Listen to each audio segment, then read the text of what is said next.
As we come to the end of our 100-day decluttering challenge on this channel, I've realized that decluttering is so much more than getting rid of items. Here are 5 lessons I've learned. When I started this challenge, I didn't think I had much to declutter. I had recently downsized and I was pretty happy with my possessions. I really started it to encourage friends and subscribers who were embarking on their decluttering journey, and I felt it would be a great way to curate our spaces and begin the new year strong.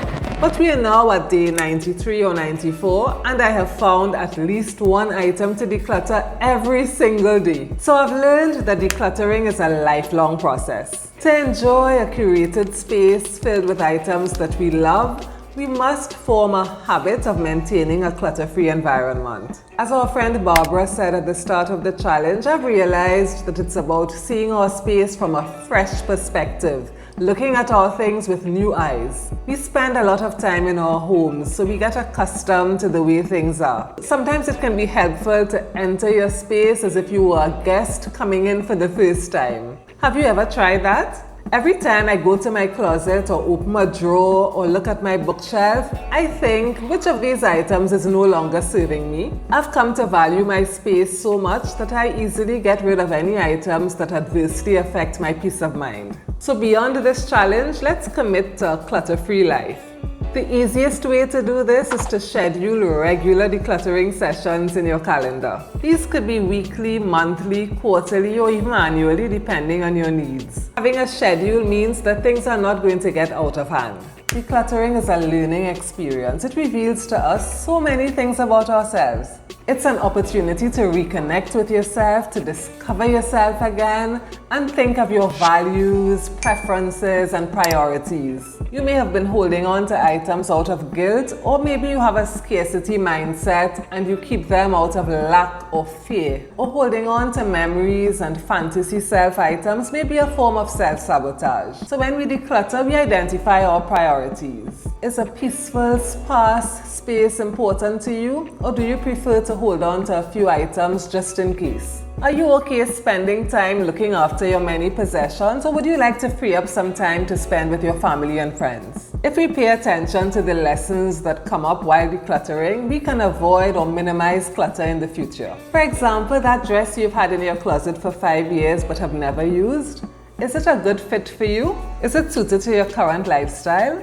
Is it impractical or uncomfortable? Perhaps it's not in keeping with the image you have of yourself or the one you'd like to portray. Every item you keep or discard is a decision on the values that matter to you. So while decluttering, take a moment to identify the reason behind your clutter. When my home is cluttered and messy with stuff everywhere, I feel stressed and unable to focus. And as soon as I clear it, I begin to feel happier and more at peace. I have greater clarity and I feel more motivated to get things done.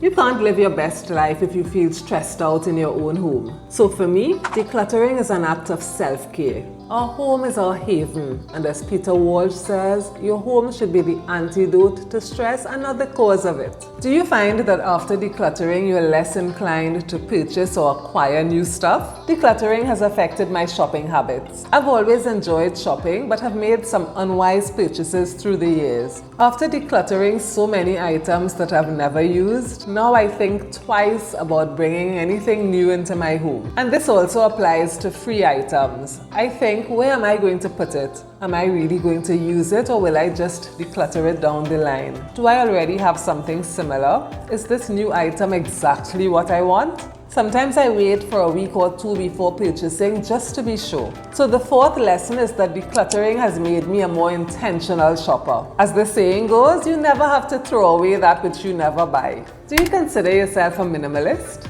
Decluttering is a tool that can lead you to a minimalist lifestyle, and many minimalists begin their journey through decluttering. But of course, you can reap many benefits from decluttering all or some parts of your home without adopting a strictly minimalist lifestyle. And of course, you can be a minimalist and still have a cluttered home. So I've learned that decluttering is not about having the bare minimum or a certain number of items. Nor is it about having a minimal decor. You know I love my bright colors. For me, decluttering is about keeping the items that matter and getting rid of those that don't. So it's okay to keep your favorite collections and items. Like me, you might be a minimalist in some areas like kitchen utensils and beauty products, and an essentialist or maximalist in others like books. What works for me is to decide on my storage space and keep those items that fit in it. Your home doesn't have to be Instagram worthy. It's perfect if it works for you. This challenge has been a time of self-reflection and revelation. Has it been the same for you?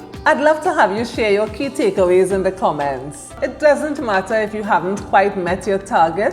What matters is the progress you've made. As we approach the holidays and the end of the year, I'd like to thank you for journeying with me this year. I'm giving some thought to the direction this channel should take in the new year, and I'd welcome your thoughts and ideas on your favorite types of videos from me. I appreciate you and I wish you good health, joy, peace and love. Thank you for being here and I hope to see you in the new year. Thank you for watching. Please like, comment and subscribe. See you soon.